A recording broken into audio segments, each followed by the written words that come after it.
नमस्कार। Vision IAS के news today के इस अंक में आप सभी का स्वागत है। इस अंक में हम आपके लिए लेकर आए हैं यूपीएससी परीक्षा की दृष्टि से महत्वपूर्ण कुछ अहम खबरें। इस अंक के साथ मैं हूँ दिव्या सिंह। आइए सबसे पहले बात करते हैं इस अंक की हेडलाइंस के बारे में। केंद्रीय स्वास्थ्य और परिवार कल्याण मंत्रालय ने स्वास्थ्य को जोखिम का हवाला देते हुए 14 फिक्स डोज कॉम्बिनेशन दवाओं पर प्रतिबंध लगा दिया है। विदेश व्यापार महानिदेशालय ने लिथियम आयन बैटरी के उत्पादन के लिए कच्चे माल के रूप में पेट कोक के आयात की अनुमति दे दी है। वित्त वर्ष 2018 और 2021 के बीच 69% रेल दुर्घटनाएं रेलगाड़ियों के पटरी से उतरने के कारण हुई थी। अंतर्राष्ट्रीय नवीकरणीय ऊर्जा एजेंसी ने low cost finance for the energy transition नामक रिपोर्ट जारी की है। केवल वर्षा में वृद्धि होने से भूजल पुनर्भरण में मदद नहीं मिलेगी। चीनी रहित स्वीटनर्स पर पेय निर्माता कंपनियों की लॉबी का मत WHO से अलग है। और आइए अब खबरों पर विस्तार से चर्चा करते हैं।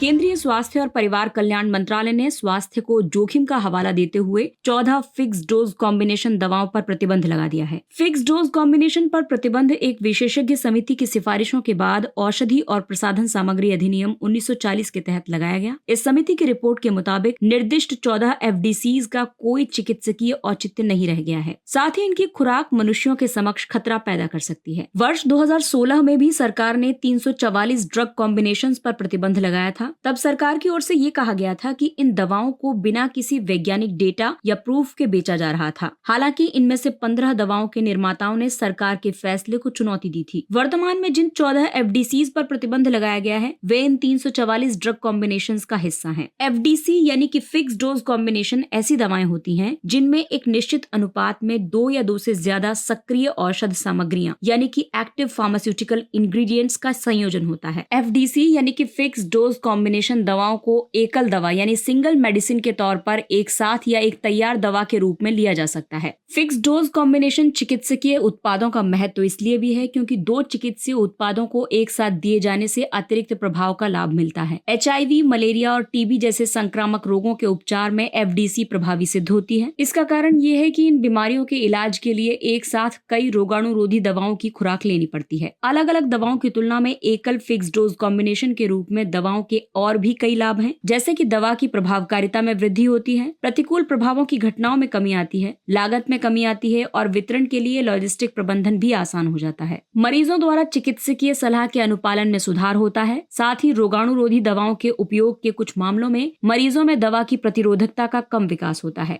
FDC से संबंधित और भी कई चिंता है। किसी एक दवा की खुराक में बदलाव संभव नहीं है। कौन सी दवा कब कब लेनी है ये भी एक बड़ी समस्या है। प्रतिबंधित दवाओं की अगर हम बात करें तो इनमें आम संक्रमण, खांसी और बुखार के इलाज के लिए ली जाने वाली दवाएं शामिल हैं, जैसे कि निमोसुलाइड और पैरासिटामोल की घुलने वाली गोलियां, chlorpheniramine maleate and codeine syrup, pholcodine, promethazine, amoxicillin और ब्रोमेक्सिन, डेक्स्ट्रोमेथॉर्फन, अमोनियम क्लोराइड और मेंथॉल। विदेश व्यापार महानिदेशालय ने लिथियम आयन बैटरी के उत्पादन के लिए कच्चे माल के रूप में पेट कोक के आयात की अनुमति दे दी है। लिथियम आयन बैटरी के उत्पादन में जरूरी ग्रेफाइट एनोड सामग्री के निर्माण के लिए नीडल पेट कोक के आयात को मंजूरी दी गई। NPC यानी नीडल पेट कोक का किसी अन्य उद्देश्य में उपयोग नहीं किया जाएगा। इस NPC में सल्फर की मात्रा 0.8% से भी कम है। भारत विश्व में पेट कोक का सबसे बड़ा उपभोक्ता देश है। भारत अपने वार्षिक पेट कोक उपभोग का आधे से अधिक आयात करता है। ये आयात मुख्य रूप से संयुक्त राज्य अमेरिका से किया जाता है। वर्ष 2018 में सरकार ने ईंधन के रूप में उपयोग के लिए पेट कोक के आयात पर प्रतिबंध लगा दिया था, लेकिन सीमेंट, चूने के भट्टे, कैल्शियम कार्बाइड और गैसीकरण उद्योगों के लिए इसके आयात में छूट दी थी। पेट्रोलियम कोक यानी कि पेट कोक कार्बन युक्त ठोस सामग्री है। इसे अंतिम क्रैकिंग प्रक्रिया से प्राप्त किया जाता है। क्रैकिंग प्रक्रिया ऊष्मा आधारित केमिकल इंजीनियरिंग प्रक्रिया है। ये पेट्रोलियम की लंबी श्रृंखला वाले हाइड्रोकार्बन को छोटी छोटी श्रृंखलाओं में विभाजित करती है।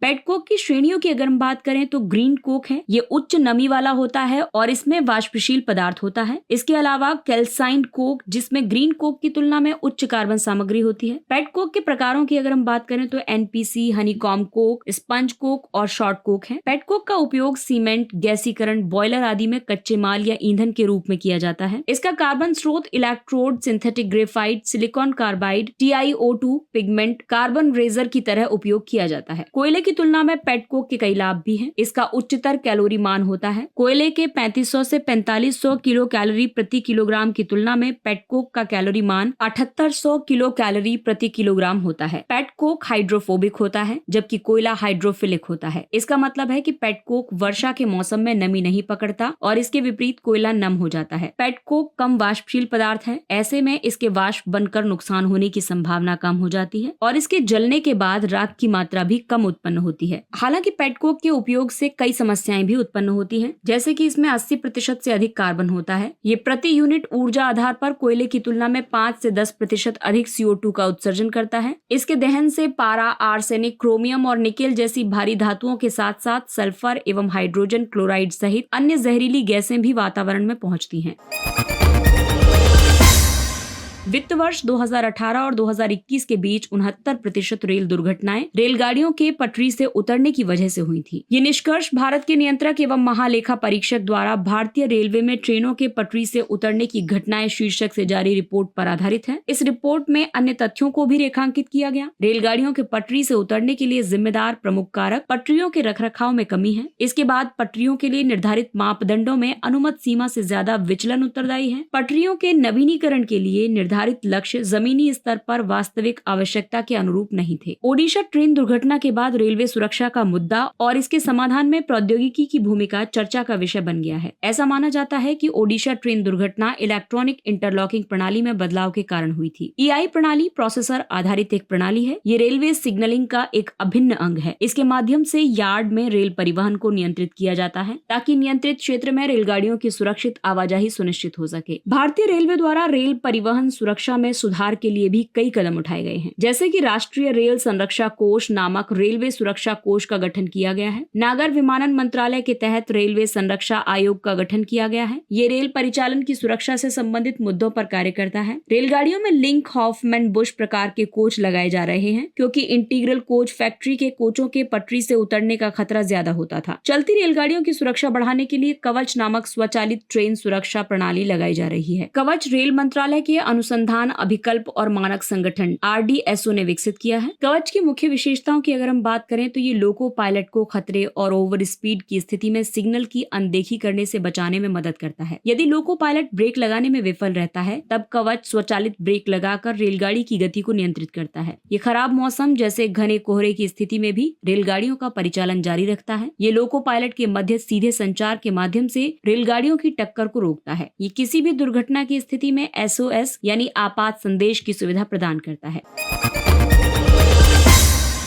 और आइए अब बात करते हैं जल संचयन की। केवल वर्षा में वृद्धि होने से भूजल पुनर्भरण में मदद नहीं मिलेगी। ये निष्कर्ष दिया गया है IIT गांधीनगर की एक टीम द्वारा किए गए अध्ययन के तहत। ये अध्ययन गर्म होती जलवायु के कारण भूजल भंडारण की परिवर्तनशीलता को समझने के लिए किया गया था। इस अध्ययन में ये कहा गया है कि गर्म होती जलवायु से हाइड्रो क्लाइमेट यानी जल संबंधी जलवायु से संबंधित चरम घटनाओं जैसे कि बाढ़ और सूखे की बारंबारता में वृद्धि होगी। जलवायु के गर्म होने से वाष्पोत्सर्जन में बढ़ोतरी होगी और इस वजह से भूजल के पुनर्भरण के लिए पानी की उपलब्धता सीमित हो जाएगी। जलवायु के गर्म होने से उत्तर भारत में होने वाली ग्रीष्मकालीन मानसूनी वर्षा की मात्रा 6 से 8% तक बढ़ जाएगी। सिंधु गंगा के मैदान में गहरे जलभृतों से भूजल की निकासी की जाती है। इस वजह से वर्षा में वृद्धि के बावजूद भी भूजल की रिकवरी करना कठिन हो जाएगा। विश्व बैंक के मुताबिक भारत विश्व में भूजल का सर्वाधिक उपयोग करने वाला देश है। भूजल देश की पेयजल आवश्यकता की लगभग 80% और सिंचाई के लिए 2/3 जल की मांग की पूर्ति करता है। केंद्रीय भूजल बोर्ड के मुताबिक लगभग 14% भूजल ब्लॉक्स का अत्यधिक दोहन किया गया है, साथ ही 4% गंभीर स्थिति में है। भूजल प्रबंधन के लिए कई उपाय किए गए हैं, जैसे कि जल शक्ति मंत्रालय ने भूजल निकासी के विनियमन और नियंत्रण के लिए दिशा निर्देश जारी किए हैं। भूजल के प्रभावी प्रबंधन और विनियमन के लिए अटल भूजल योजना और राष्ट्रीय जलभृत प्रबंधन परियोजना जैसी पहलें शुरू की गई हैं। भारत भूजल संसाधन आकलन प्रणाली सॉफ्टवेयर का उपयोग किया जा रहा है। भूजल स्तर की निगरानी के लिए मोबाइल एप्लीकेशन जलदूत का उपयोग किया जा रहा है। जल उपयोग दक्षता में सुधार के लिए प्रधानमंत्री कृषि सिंचाई योजना के तहत प्रति बूंद अधिक फसल घटक की शुरुआत की गई है। अगला टॉपिक है अंतर्राष्ट्रीय नवीकरणीय ऊर्जा एजेंसी ने low cost finance for the energy transition नामक रिपोर्ट जारी की। इरेना ने ये रिपोर्ट नवीन और नवीकरणीय ऊर्जा मंत्रालय के सहयोग से तैयार की है। ये रिपोर्ट ऊर्जा संक्रमण से जुड़ी परियोजनाओं के वित्त पोषण में निजी क्षेत्र की उच्च भागीदारी की आवश्यकता को रेखांकित करती है। इसके साथ साथ ये नेट जीरो उत्सर्जन के लक्ष्य की ओर बढ़ने के लिए सार्वजनिक निजी क्षेत्र के सहयोग पर भी बल देती है। परियोजना के वित्त पोषण के लिए पूंजी की लागत बढ़ती जा रही है। इससे हरित हाइड्रोजन ऊर्जा भंडारण जैसी प्रौद्योगिकियों को अपनाना कठिन हो सकता है। और आइए बात करते हैं रिपोर्ट के मुख्य निष्कर्षों के बारे में। रिपोर्ट में ऊर्जा संक्रमण में निजी क्षेत्र की भूमिका के बारे में ये कहा गया है कि प्रभावी ढंग से पूंजी निवेश का लाभ उठाने में निजी क्षेत्र की भूमिका मददगार साबित होगी। ये एक मिश्रित वित्त पोषण विकल्प के लिए उत्प्रेरक हो सकता है। इसमें mutual fund, private equity, impact investment fund जैसे मौजूदा साधनों को शामिल किया जा सकता है। दूसरा टॉपिक है ऊर्जा संक्रमण में सार्वजनिक क्षेत्र की भूमिका। इससे अनुकूल और पूर्वानुमान योग्य एक सक्षम परिवेश तैयार किया जा सकेगा। लाभकारी ऊर्जा संक्रमण परियोजनाओं के लिए निजी निवेशकों और विकासकर्ताओं को आकर्षित करके उन्हें इनमें शामिल करेगा। नवीकरणीय ऊर्जा संसाधनों के उपयोग को बढ़ाने के लिए प्रौद्योगिकी और कार्यक्रम विकास का समर्थन करेगा। उदाहरण के लिए भारतीय अक्षय ऊर्जा विकास एजेंसी लिमिटेड द्वारा निभाई गई भूमिका और सरकार द्वारा ग्रीन बॉन्ड जारी करना। इसमें सुझाव ये दिया गया है कि देशों को ऊर्जा संक्रमण के लिए महत्वपूर्ण प्रौद्योगिकियों के अगले चरण को अपनाने के लिए नीतिगत प्रोत्साहन प्रदान करने चाहिए, जैसे कि आर्थिक, वित्तीय और विनियामक प्रोत्साहन। इसके अलावा G20 के सदस्यों को ज्ञान और सर्वोत्तम तरीकों का आदान प्रदान करने के अवसर का लाभ उठाना चाहिए। चीनी रहित स्वीटनर्स पर पेय निर्माता कंपनियों की लॉबी का मत WHO से अलग है। Coca Cola, PepsiCo, Red Bull, Dabur आदि का प्रतिनिधित्व करने वाले एक लॉबी समूह का विचार है कि NSS पर हाल ही में WHO के दिशा निर्देश वैज्ञानिक रूप से सही नहीं है। WHO के मुताबिक एस्पार्टम और स्टीविया जैसे NSS यानी कि नॉन शुगर स्वीटनर्स वजन घटाने में मदद नहीं करते, जबकि इनके प्रयोग से कुछ बीमारियों का खतरा बढ़ जाता है। NSS यानी कि नॉन शुगर स्वीटनर्स कम कैलोरी वाले स्वीटनर्स होते हैं। ये कृत्रिम स्वीटनर्स होते हैं जिनमें कोई कैलोरी नहीं होती। हालांकि इनमें कैलोरी युक्त स्वीटनर्स की तुलना में प्रति ग्राम मिठास की तीव्रता ज्यादा होती है। Table sugar, fruit juice, constant आदि कैलोरी युक्त स्वीटनर्स के उदाहरण हैं। नॉन शुगर स्वीटनर्स में कृत्रिम रूप से तैयार रसायन और प्राकृतिक अर्क शामिल हैं, जिनमें रासायनिक परिवर्तन किया भी जा सकता है और नहीं भी। लोग इन्हें कई उद्देश्यों के लिए चीनी के स्थान पर प्रयोग कर सकते हैं, क्योंकि इनको लेने से कम कैलोरी या कम चीनी का सेवन करना होगा। अपने ब्लड शुगर को बेहतर ढंग से नियंत्रित करने के लिए लोग इनका उपयोग करते हैं। इसके अलावा दांत खराब होने के जोखिम को कम करने के लिए भी इनका उपयोग किया जाता है। लेकिन नॉन शुगर स्वीटनर्स के उपयोग से जुड़ी कई चिंताएं भी मौजूद हैं। इनके उपयोग से टाइप 2 मधुमेह और हृदय संबंधी रोगों के प्रसार का जोखिम बढ़ गया है। कुछ नॉन शुगर स्वीटनर्स को DNA की क्षति के मुख्य कारणों में से एक पाया गया है। एसेसल्फेम एसिटोएसिटिक एसिड से प्राप्त होता है। इसका उपयोग कई तरह के गैर चिकित्सकीय उत्पादों में किया जाता है। एस्पार्टिम एक डाइपेप्टाइड है जो जठरांत्रिय मार्ग यानी गैस्ट्रोइंटेस्टाइनल ट्रैक्ट में मेथनॉल, एस्पार्टिक एसिड और फेनाइल एलानीन में पूरी तरह से हाइड्रोलाइज्ड होता है। तीसरा है सैकरीन। ये सुक्रोज से लगभग 300 गुना अधिक मीठा होता है। इसका उपयोग खाद्य पदार्थों और पेय पदार्थों को मीठा करने के लिए किया जाता है। सॉर्बिटोल जो कि एक पॉलीहाइड्रिक अल्कोहल है, जो कई पीने वाली दवाओं में एक स्वीटनिंग एजेंट के रूप में उपयोग किया जाता है। नियोटम एस्पार्टम का एक उप उत्पाद है। इसके अलावा मोंग फ्रूट, इसे लूहन गुओ या सिरेतिया ग्रॉस वेनोरी के नाम से भी जाना जाता है, जो दक्षिणी चीन के स्थानीय पौधे के फल का रस है। स्टीवियोल ग्लाइकोसाइड, इसे स्टीविया रेबोडियाना से प्राप्त किया जाता है। स्टीविया के पादप की ये प्रजाति दक्षिण अमेरिका में पाई जाती है। और आइए बात करते हैं संक्षिप्त लेकिन महत्वपूर्ण खबरों के बारे में। जांच आयोग अधिनियम 1952। केंद्र सरकार ने मणिपुर में हिंसा की घटनाओं की जांच करने के लिए एक जांच आयोग के गठन संबंधी अधिसूचना जारी की है। इसे जांच आयोग अधिनियम 1952 के अंतर्गत गठित किया गया है। यह अधिनियम केंद्र और राज्य सरकारों को लोक महत्व के निर्दिष्ट मामलों की जांच करने के लिए जांच आयोग गठित करने के लिए अधिकृत करता है। केंद्र सरकार संविधान की अनुसूची 7 की सूची 1 और 3 में उल्लिखित किसी भी प्रविष्टि से संबंधित किसी भी मामले की जांच के लिए एक आयोग गठित कर सकती है। राज्य सरकारें अनुसूची 7 की सूची 2 या 3 में उल्लिखित प्रविष्टियों के लिए आयोग गठित कर सकती है। जांच आयोग के पास सिविल कोर्ट के समान शक्तियां होती हैं। फिलिस्तीन शरणार्थियों के लिए संयुक्त राष्ट्र राहत और कार्य एजेंसी। संयुक्त राष्ट्र ने UNRWA के सतत वित्त पोषण के लिए अपील की है। आपको बता दें कि UNRWA वित्तीय पतन के कगार पर है। UNRWA संयुक्त राष्ट्र की एक एजेंसी है। इसकी स्थापना संयुक्त राष्ट्र महासभा ने 1949 में की थी। UNRWA को इसके अंतर्गत पंजीकृत फिलिस्तीनी शरणार्थियों को सहायता और सुरक्षा प्रदान करने का कार्य सौंपा गया है। ये पूर्वी यरूशलेम, वेस्ट बैंक, गाजा पट्टी, लेबनान, सीरिया और जॉर्डन के शरणार्थी शिविरों में रहने वाले लगभग 5.6 मिलियन फिलिस्तीनी शरणार्थियों को अनिवार्य रूप से सहायता और सुरक्षा प्रदान करता है। ये लगभग पूरी तरह से संयुक्त राष्ट्र के सदस्य देशों के स्वैच्छिक योगदान द्वारा वित्त पोषित है। आदर्श शिक्षा ऋण योजना। केरल उच्च न्यायालय ने कहा है कि एक छात्र का क्रेडिट इंफॉर्मेशन ब्यूरो लिमिटेड यानी सिबिल स्कोर शिक्षा ऋण आवेदन को अस्वीकार करने का एक कारक नहीं हो सकता। सिबिल स्कोर किसी भी समय अवधि में सभी प्रकार के ऋण और ऋणदाता संस्थानों में एक व्यक्ति द्वारा क्रेडिट भुगतान का पुराना विवरण शामिल होता है। आदर्श ऋण योजना का उद्देश्य भारत और विदेश में उच्चतर शिक्षा प्राप्त करने के इच्छुक, योग्य या मेधावी छात्रों को बैंकिंग प्रणाली से वित्तीय सहायता प्रदान करना है। इसे भारतीय बैंक संघ ने 2001 में तैयार किया था। वर्ष 2019 में भारतीय रिजर्व बैंक ने सभी अनुसूचित वाणिज्यिक बैंकों को IBA द्वारा तैयार की गई शिक्षा ऋण योजना को अपनाने की सलाह दी थी।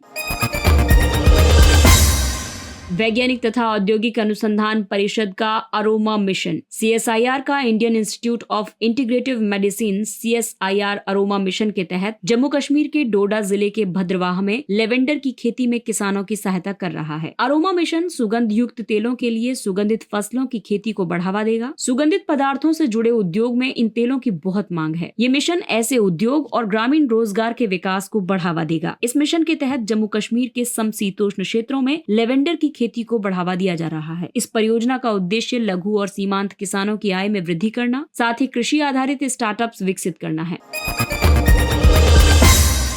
Reverse boring. केंद्रीय प्रदूषण नियंत्रण बोर्ड को संदेह है कि फिरोजपुर जिले में एक निजी शराब फैक्ट्री ने रिवर्स बोरिंग के माध्यम से दूषित जल को जमीन के भीतर प्रवेश करा दिया है। सामान्य तौर पर बोरिंग भूमिगत जल को बाहर निकालने के लिए की जाती है, जबकि रिवर्स बोरिंग में जल को ऊपर खींचने की बजाय भूमि में डालने के लिए जमीन में एक गहरी बोरिंग की जाती है। रिवर्स बोरिंग में पानी सोखने वाले गड्ढों को बोरवेल से जोड़ा जाता है, जिसके माध्यम से अपशिष्ट जल का निपटान किया जाता है। ये जल भूमिगत जल के साथ मिलकर उसे प्रदूषित कर देता है।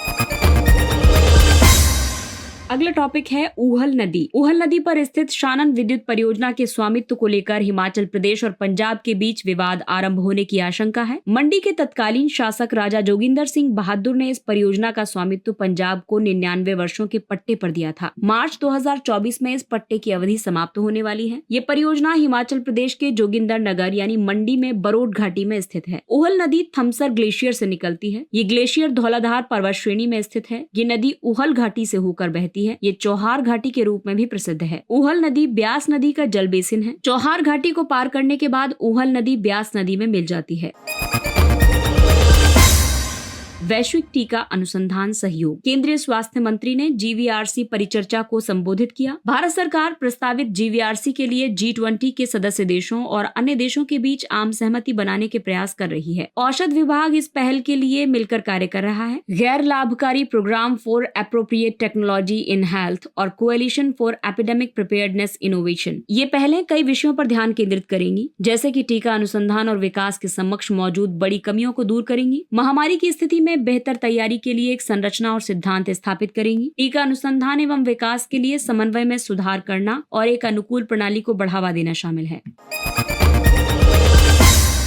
तिरुवावदुतुरे मठ। हाल ही में प्रधानमंत्री ने नए संसद भवन में सेंगोल या राजदंड को स्थापित किया है। ये सेंगोल भारत के प्रथम प्रधानमंत्री पंडित जवाहरलाल नेहरू को तिरुवावदुतुरे मठ के प्रमुख ने प्रदान किया था। इस मठ को 16वीं शताब्दी में एक शैव संत और विद्वान नमशिवाय मूर्ति ने स्थापित किया था। इस गैर ब्राह्मण मठ से तमिल और शैव दर्शन के कई उत्कृष्ट विद्वान संबंधित थे। इस मठ के प्रमुख तमिल विद्वानों और संगीतकारों के भी संरक्षक थे। प्रसिद्ध शैव संत और तिरुमंत्रम के लेखक तिरुमूलर ने तिरुवावदुतुरे में एक पीपल के वृक्ष के नीचे प्रबोधन प्राप्त किया था। तिरुमूलर सिद्धर भी थे। आत्मज्ञान प्राप्त लोगों को तमिल भाषा में सिद्धर कहा जाता है। ये मठ कावेरी नदी के दक्षिणी तट पर स्थित है।